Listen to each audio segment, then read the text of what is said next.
कहानी की शुरुआत होती है एक घने जंगल को दिखाते हुए। एक आदमी पागलों की तरह भाग रहा था, इस उम्मीद में कि शायद उसे इस जंगल से भाग निकलने का कोई रास्ता मिल जाए। लेकिन ये जंगल इतना घना था कि यहाँ से बाहर जाने का कोई रास्ता नहीं नजर आ रहा था। यह आदमी सूरज को देखते हुए आगे बढ़ता है, लेकिन अब सूरज भी धीरे धीरे ढल रहा था। मगर इस आदमी ने भागना नहीं छोड़ा। भागते भागते एक पॉइंट आया जहाँ एक बोर्ड पर लिखा हुआ था पॉइंट ऑफ नो रिटर्न, यानी वहाँ से कोई वापस नहीं जा सकता। साथ ही इस बोर्ड पर नंबर 108B लिखा हुआ था। ये देखकर वो और भी ज्यादा परेशान हो जाता है। धीरे धीरे अंधेरा और बढ़ने लगा और पूरे जंगल में एक अजीब सा खौफ फैल गया। तभी अचानक एकदम से सारे परिंदे उड़कर वहाँ से चले जाते हैं। इस आदमी के कई मील के सफर के बाद भी उसे पूरे जंगल में कोई भी एक जंगली जानवर नहीं दिखाई दिया। न जाने ऐसा क्या था जिसे जंगली जानवर भी डर रहे थे। डर के मारे वह आदमी और भी तेजी से भागने लगा, लेकिन कई घंटों का सफर करने के बाद वह आदमी अचानक एक जगह पर आकर रुक गया और उसके चेहरे पर मायूसी छा गई, क्योंकि उसके सामने वही 108 नंबर वाला साइन बोर्ड था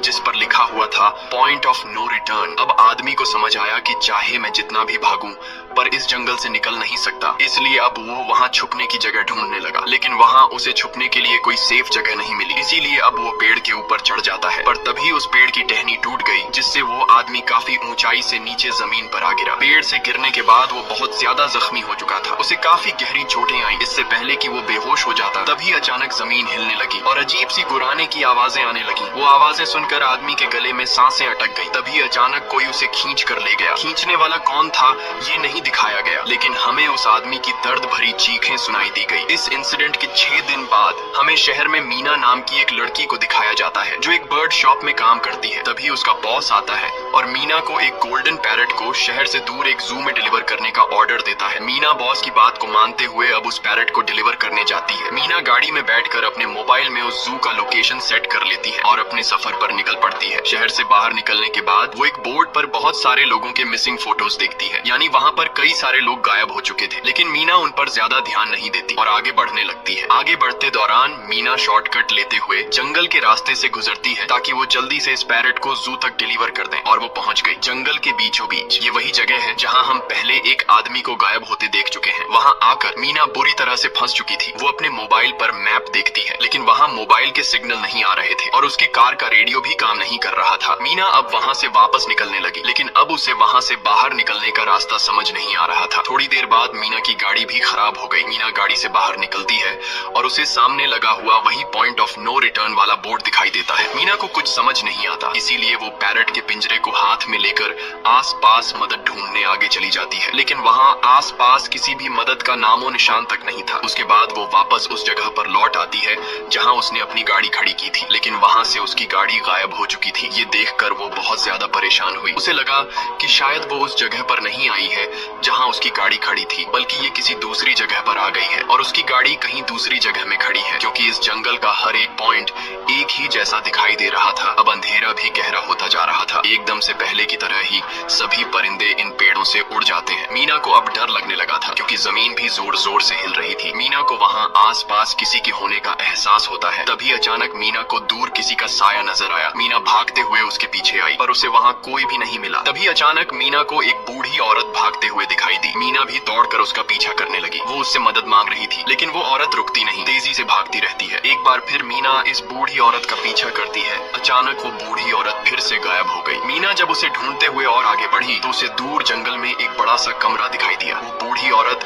उस कमरे के दरवाजे को खोलकर मीना से कहती है, अगर जिंदा रहना चाहती हो तो जल्दी से अंदर आओ। ये सुनते ही मीना बिना सोचे समझे दौड़ते हुए उस कमरे की तरफ गई। मीना के अंदर आते ही उसने गेट को लॉक कर दिया। मीना देखती है कि ये कोई अजीब सा कमरा है जिसमें एक बहुत बड़ा सा मिरर लगा हुआ था। उस बूढ़ी औरत के साथ यहाँ 2 और लोग भी थे। मीना घबरा कर उन लोगों से पूछती है, ये कौन सी जगह है? इस पर उस बूढ़ी औरत ने जवाब दिया कि इस जगह को हम दी कोब कहते हैं। मेरा नाम है मैडलेन, ये लड़की है कियारा और इस लड़के का नाम है डेनियल। बूढ़ी औरत मीना से कहती है कि अभी बातचीत का वक्त नहीं है, तुम जल्दी से हमारे साथ मिरर के सामने खड़ी हो जाओ, क्योंकि कोई हमें देखने आने वाला है। मीना पूछती है, आखिर हमें कौन देखने आ रहा है, तो वो बूढ़ी औरत उससे कोई जवाब नहीं देती। एकदम बाहर से अजीब सी आवाजें आने लगी। मीना डर के मारे पूछती है कि ये आवाज किस चीज की है, तो कियारा मीना को बताती है कि इन्हें हम वॉचर्स कहते हैं। वे शीशे के दूसरी ओर से हमें देख रहे हैं, पर हम उन्हें नहीं देख सकते। वे हर रात सूरज ढलने के बाद यहाँ आते हैं और हमें देखते रहते हैं जब तक सुबह का सूरज नहीं निकल आता। तभी शीशे के दूसरी तरफ से शोर आने लगा। मीना पूछती है, ये शोर कैसा है? उस बूढ़ी औरत ने बताया कि वॉचर्स तुम्हारे आने से खुश हैं, तुम्हें यहाँ देखकर तालियां बजा रहे हैं। मीना बुरी तरह से कंफ्यूज थी। वो जल्द से जल्द यहाँ से निकलना चाहती थी। मैडलिन जिन्हें वॉचर्स कह रही थी, न तो अब तक मीना ने उन्हें देखा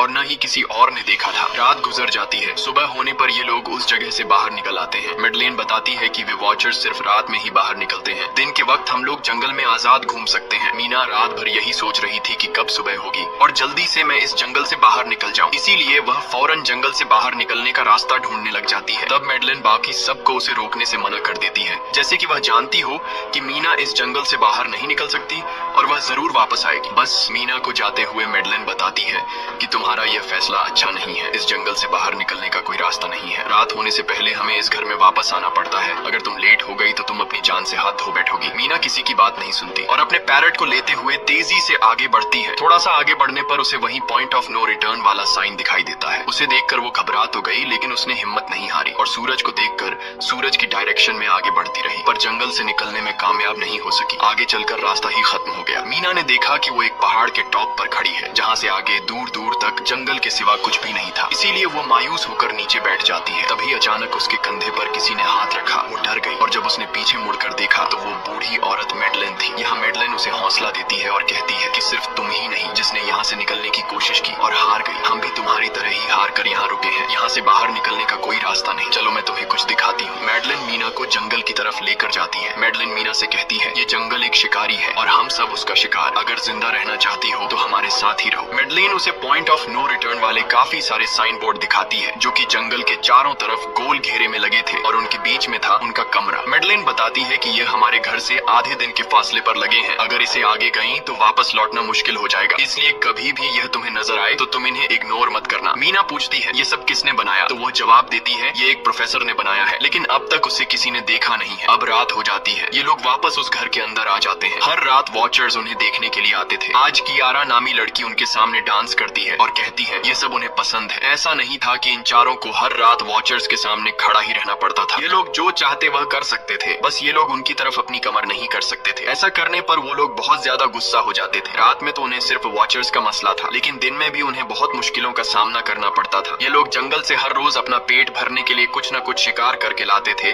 जिससे उनका गुजारा हो जाता। अगले दिन कियारा और मीना दोनों जंगल में शिकार करने जाती हैं। मीना कियारा से पूछती है कि आखिर ये वॉचर्स चाहते क्या? कियारा बताती है, मुझे भी कुछ खास नहीं पता, लेकिन मैडलाइन कहती है कि ये वॉचर्स हमें देखते हैं, हमें ऑब्जर्व करते हैं, लेकिन अगर हमने वॉचर्स को देखा तो हम पागल हो जाएंगे, क्योंकि वॉचर्स बहुत ही खूंखार दिखते हैं। कियारा अब उसे एक गड्ढा दिखाती है और कहती है, ऐसे बहुत से गड्ढे इस जंगल में मौजूद हैं। दिन के वक्त सारे के सारे वॉचर्स उन गड्ढों में रहते हैं और रात में वो यहाँ से बाहर निकल आते। दिन के वक्त ये लोग इसलिए बाहर नहीं आ सकते क्योंकि सूरज की रोशनी उनकी स्किन जलाती है। कियारा मीना को बताती है कि वो 5 महीने पहले अपने पति के साथ इस जंगल में आई थी और तब से वो दोनों यहाँ फंसे हुए थे, पर आज से 6 दिन पहले मेरा पति जंगल में रास्ता ढूंढने निकला है। मुझे उम्मीद है कि वो जरूर वापस आएगा और हम सबको यहाँ से सेफली ले जाएगा। यहाँ हमें मालूम होता है कि असल में कियारा का हस्बैंड वही आदमी था जिससे हमने मूवी के स्टार्ट में देखा था, जिसे कोई यहाँ से खींच कर ले गया और अब वो मारा जा चुका है। इस तरह से बातें करते हुए ये दोनों कमरे के पास वापस लौट आए। यहाँ मैडलिन ने मीना को 3 रूल समझाती है जिंदा रहने के लिए। सबसे पहला ये कि वो रात के वक्त घर का दरवाजा नहीं खोलेगी। दूसरा, रात में वो आईने की तरफ अपनी कमर नहीं करेगी। और तीसरा ये कि दिन के वक्त वो उन गड्ढों के पास नहीं जाएगी और जितना हो सके रोशनी में रहेगी। जब तक तुम इन रूल्स को फॉलो करोगी तब तक तुम जिंदा रहोगी। लेकिन मीना को मैडलाइन की बातों पर बिल्कुल भी भरोसा नहीं होता। अब उस रात मीना इन वॉचर्स के बारे में जानना चाहती थी, इसीलिए वो शीशे के साथ कान लगाकर आवाजें सुनने की कोशिश करती है। जब उसे कुछ सुनाई नहीं देता तो मीना को मैडलिन की बताई गई वॉचर्स की बातें फेक लगने लगती हैं। इसलिए वह रूल्स को तोड़ते हुए अपनी कमर को शीशे की तरफ करके सो जाती है और ऐसा करने पर इन वॉचर्स को गुस्सा चढ़ जाता है। वो लोग जोर जोर से उस शीशे को मारने लग जाते हैं। शोर से मैडलाइन भी उठ जाती है और वह जल्दी से मीना को शीशे की तरफ खड़े रहने को कहती है और तब जाकर वो वॉचर्स का गुस्सा शांत होता है। यानी जब इंसान वॉचर्स को अपनी पीठ दिखाते हैं तो वह उसे खुद की इंसल्ट मानने लगते हैं। ये रात भी गुजर जाती है और अगले दिन मीना डेनियल के साथ शिकार पर निकलती है। वो डेनियल से पूछती है, क्या आज तक तुमने किसी वॉचर को देखा है? जिस पर डेनियल ने जवाब दिया कि मैंने भी आज तक वॉचर्स को नहीं देखा और जो भी वॉचर्स को देखता है वो जिंदा नहीं बच पाता। तब मीना डेनियल को समझाती है कि मुझे लगता है कि ये सब मैडलाइन की बनाई हुई कहानियां हैं जिसके अंदर वो हमें फंसा रही है। हमें जरूर उन गड्ढों को जाकर चेक करना चाहिए, शायद हमें यहाँ से बाहर जाने का कोई रास्ता मिल जाए। डेनियल भी यहाँ रहकर बहुत ज्यादा तंग हो चुका था और वो भी किसी तरह से रास्ता ढूंढकर इस जंगल से भाग निकलना चाहता था, इसलिए वो मीना की बात मान लेता है और वो दोनों गड्ढे के पास पहुंच जाते हैं। अब मीना अपने आप को रस्सी से बांधकर इस गड्ढे के अंदर उतरती है। रस्सी का दूसरा सिरा डेनियल ने पकड़ा हुआ था ताकि अगर मीना को कुछ भी हो वो जल्दी से मीना को बाहर की तरफ खींच ले। मीना नीचे गड्ढे में पहुंच जाती है जहां उसे बहुत सारा इंसानों का सामान मिलता है। मीना उस सामान को इकट्ठा कर लेती है। ये सारा सामान उन लोगों का था जो जंगल में वॉचर्स के शिकार हो चुके थे। डेनियल रस्सी के सहारे कैमरा, साइकिल और जरूरत का सारा सामान को बाहर ले आता है। मीना अब नीचे इंतजार करती है कि डेनियल कब रस्सी नीचे फेंकेगा और मैं ऊपर चली जाऊंगी। और इससे पहले कि मीना उस गड्ढे से बाहर निकल पाती, उसे गड्ढे के अंदर किसी के आने की हलचल सुनाई देती है। मीना जल्दी से डेनियल को रस्सी नीचे फेंकने की आवाज देने लगती है, लेकिन तभी मीना को पकड़ने के लिए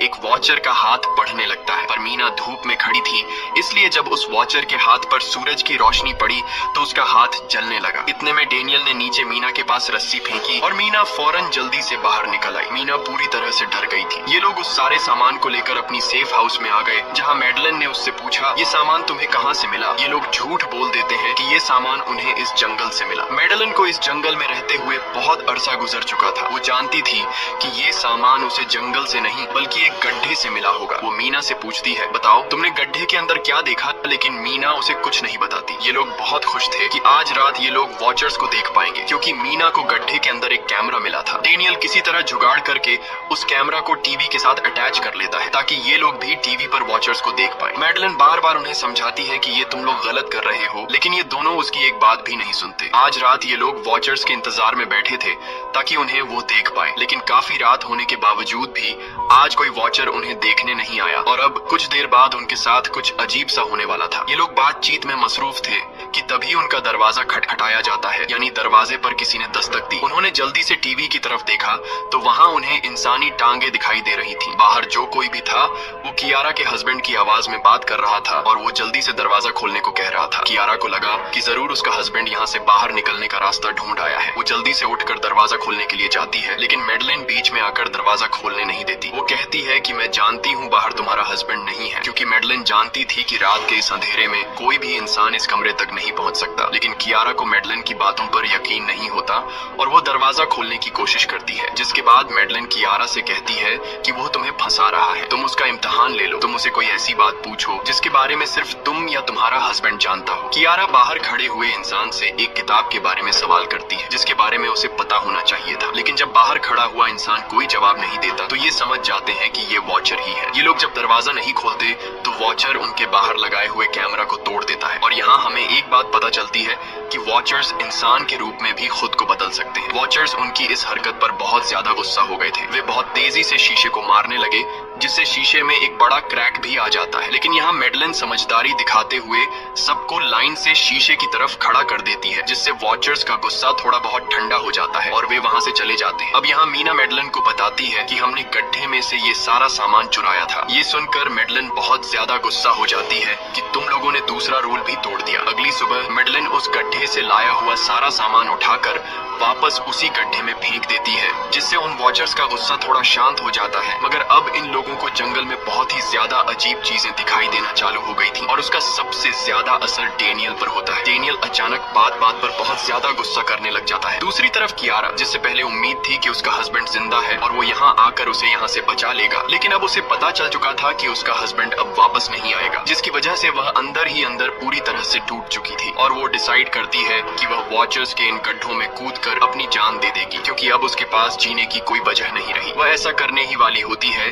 कि मीना आकर उसे बचा लेती है। इसी बीच हम देखते हैं कि डेनियल मैडेलिन की तरफ अजीब तरह से देख रहा होता है और वह गुस्से में आकर मैडेलिन को पेड़ के साथ बांध लेता है। डेनियल ने कहा कि अब मैं इस बुढ़िया के कोई रूल्स नहीं मानूंगा, अब यहाँ सिर्फ मेरी बात मानी जाएगी। अब रात होने वाली थी, इसलिए डेनियल कमरे की तरफ भागा और कियारा भी उसके पीछे भागी, लेकिन मीना मैडेलिन के पास आई और उसकी रस्सियां खोलने लगी। दूसरी तरफ डेनियल ने कियारा को लेकर कमरे का दरवाजा अंदर से बंद कर दिया और मीना और मैडेलिन को बाहर वॉचर्स के लिए छोड़ दिया। मीना और मैडेलिन डेनियल से दरवाजा खोलने के लिए गिड़गिड़ाते रहे। डेनियल से रिक्वेस्ट करते हैं कि प्लीज दरवाजा खोल दो, लेकिन डेनियल ने दरवाजा नहीं खोला। अब बाहर चारों तरफ अंधेरा छा गया और वॉचर्स के आने का टाइम हो गया, इसलिए अब मजबूरन उन्हें अपनी जान बचाने के लिए एक घने पेड़ के नीचे रहकर छिपना पड़ा। थोड़ी देर बाद उन्हें वॉचर्स की गुराने की आवाजें आने लगी। इस टाइम मीना और मैडेलिन के साथ हमें भी उन वॉचर्स की एक झलक दिखाई जाती है। ये लोग लंबे पतले और खतरनाक थे। सब अपने अपने गड्ढों से निकलकर इंसानों को देखने के लिए उस सेफ रूम तक पहुंचते हैं और जब ये लोग देखते हैं कि मीना और मैडेलिन वहाँ नहीं है तो वो उनको खाने के लिए जंगल में ढूंढने लग जाते हैं। और जब ये वॉचर्स दूर जाते हैं तो मौके का फायदा उठाते हुए ये दोनों फिर से सेफ रूम तक आ जाते हैं और डेनियल से रो रो कर दरवाजा खोलने को कहते हैं। इस बार डेनियल के दिल में रहम जाग जाता है और वो उनके लिए दरवाजा खोल लेता है। अब अंदर जाने के बाद पहले तो मैडेलिन डेनियल पर गुस्सा करती है और फिर इन सबको शीशे के सामने खड़ा करके वॉचर्स के बारे में कुछ बातें बताती है। मैडेलिन ने कहा कि अब तक हम बहुत से रूल्स तोड़ चुके हैं, इसलिए मुझे नहीं लगता कि इस बार वॉचर्स हमें माफ करेंगे। मैं तुम लोगों को वॉचर्स के बारे में कुछ सच्चाई बताना चाहती हूँ। दरअसल मैं जब यहाँ पहली बार आई थी तो मैंने कुछ ऐसा देखा जिससे मेरे होश उड़ गए। मैंने अपना ही एक डुप्लीकेट देखा। असल में वो एक वॉचर था जो मेरा रूप लेने की कोशिश कर रहा था। हालांकि उसकी आंखें और बाल बिल्कुल परफेक्ट नहीं थे। मीना ने पूछा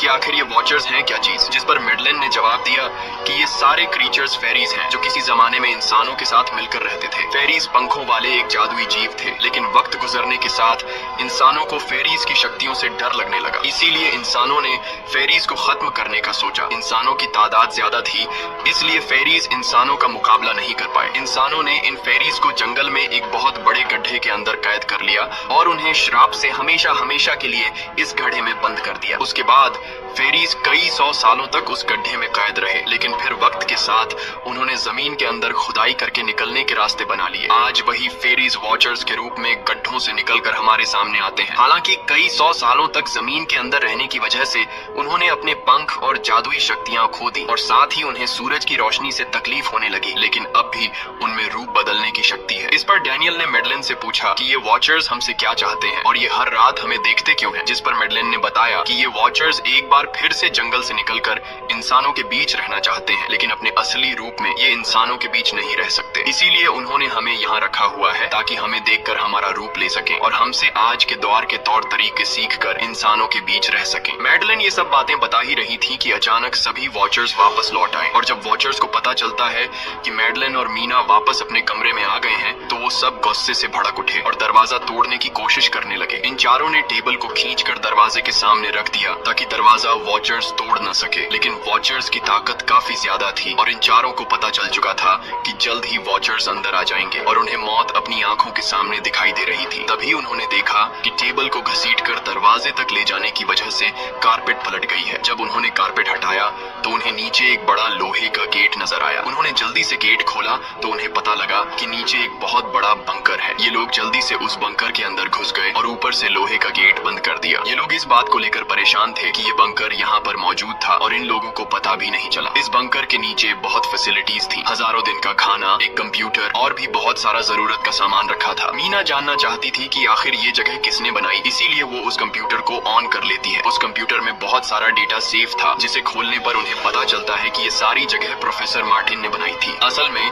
प्रोफेसर को इन क्रीचर्स के बारे में पता था। वो इन वॉचर्स पर रिसर्च करना चाहता था, इसीलिए उसने ये बंकर बनाया था। पैसों का लालच देकर वो दूसरे इंसानों को काम के लिए यहाँ लेकर आता था और रात के वक्त मजदूरों को ऊपर कमरे में छोड़कर खुद यहाँ आकर छुप जाता था और वो वॉचर्स फिर उन इंसानों को खा जाया करते थे। अगली वीडियो में डॉक्टर मार्टिन बताते हैं कि उनकी रिसर्च के दौरान उन्हें एक सबसे अलग फेरी मिली जो रोशनी में भी उन गड्ढों से बाहर आ सकती थी। डॉक्टर बताता है कि उस वॉचर ने एक बच्ची का बिल्कुल परफेक्ट रूप ले लिया था जिसे कोई पहचान नहीं सकता था। वो बहुत अच्छी थी, उसने डॉक्टर मार्टिन को मारा नहीं। डॉक्टर मार्टिन उसे यहाँ ले आया। तभी प्रोफेसर ने कैमरा को दूसरी तरफ मोड़ा। तब उन्होंने देखा कि प्रोफेसर ने उस छोटी सी बच्ची के रूप में आए वो क्रीचर को पिंजरे में कैद कर लिया है। पता नहीं डॉक्टर उसके साथ कौन सा एक्सपेरिमेंट करने वाला था। उस कंप्यूटर में बहुत सी वीडियोस थी और हर वीडियो में कुछ न कुछ बताया हुआ था। मीना बस ये जानना चाहती थी कि आखिर में क्या हुआ, इसीलिए वो सबसे आखिरी वीडियो प्ले करती है जिसमें वह देखती है कि प्रोफेसर खुद को और उस फेरी को मारने वाले हैं। मरने से पहले वह इस जंगल में फंसे हुए लोगों के लिए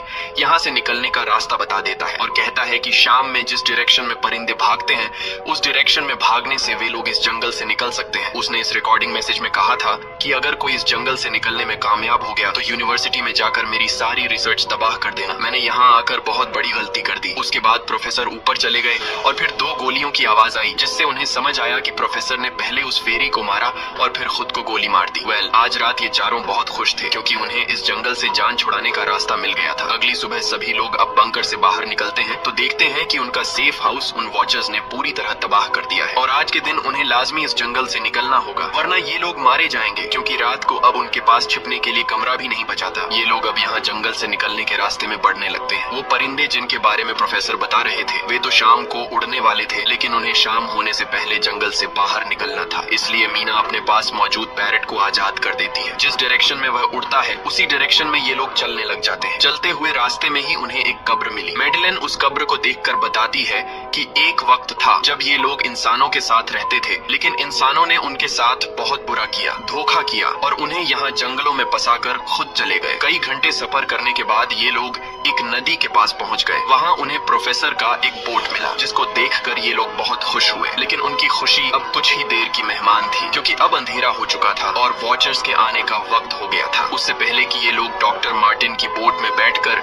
यहाँ से दूर चले जाते तभी उन्हें पीछे से किसी की आवाज आई। जब उन्होंने पीछे मुड़कर देखा तो वो कियारा का हस्बैंड था जो मदद के लिए चिल्ला रहा था। वो बहुत ही जख्मी हालत में था। बाकी सब बोट में बैठ चुके थे इसलिए डेनियल अकेला उसकी मदद के लिए गया। डेनियल कियारा के हस्बैंड को खींचकर बोट की तरफ लाने लगा लेकिन तभी ये लोग बोट से देखते हैं कि डेनियल जिसकी मदद करने गया वह कोई इंसान नहीं बल्कि एक वॉचर है जिसने उनके सामने ही डेनियल का रूप ले लिया। वो लोग कुछ भी नहीं कर पा रहे थे। अब उस वॉचर ने डेनियल को मार दिया। उन्हें इस बात का पता था कि वॉचर्स इस नदी को पार नहीं कर सकते हैं और फाइनली ये लोग खुद इस नदी को पार करके शहर तक पहुंच जाते हैं। और कहानी में असल ट्विस्ट इसके बाद आया। शहर पहुंचने के बाद ये तीनों अलग अलग रास्तों पर चले गए और कुछ दिनों बाद अब मीना जल्दी से डॉक्टर मार्टिन के कहने के मुताबिक उनके यूनिवर्सिटी में उनका सारा डेटा खत्म करने के लिए आई। उससे पहले कि वह उनका रिसर्च डेटा डिलीट कर देती तभी उससे वहाँ एक टेप रिकॉर्डर मिला और उस टेप रिकॉर्डर से मीना को एक नया राज मालूम हुआ। जब हजारों साल पहले इंसान और फेरीज एक साथ रहते थे तो तब उनकी शादी भी हुआ करती थी। इंसान और फेरी के मिलन से जो बच्चे पैदा होते थे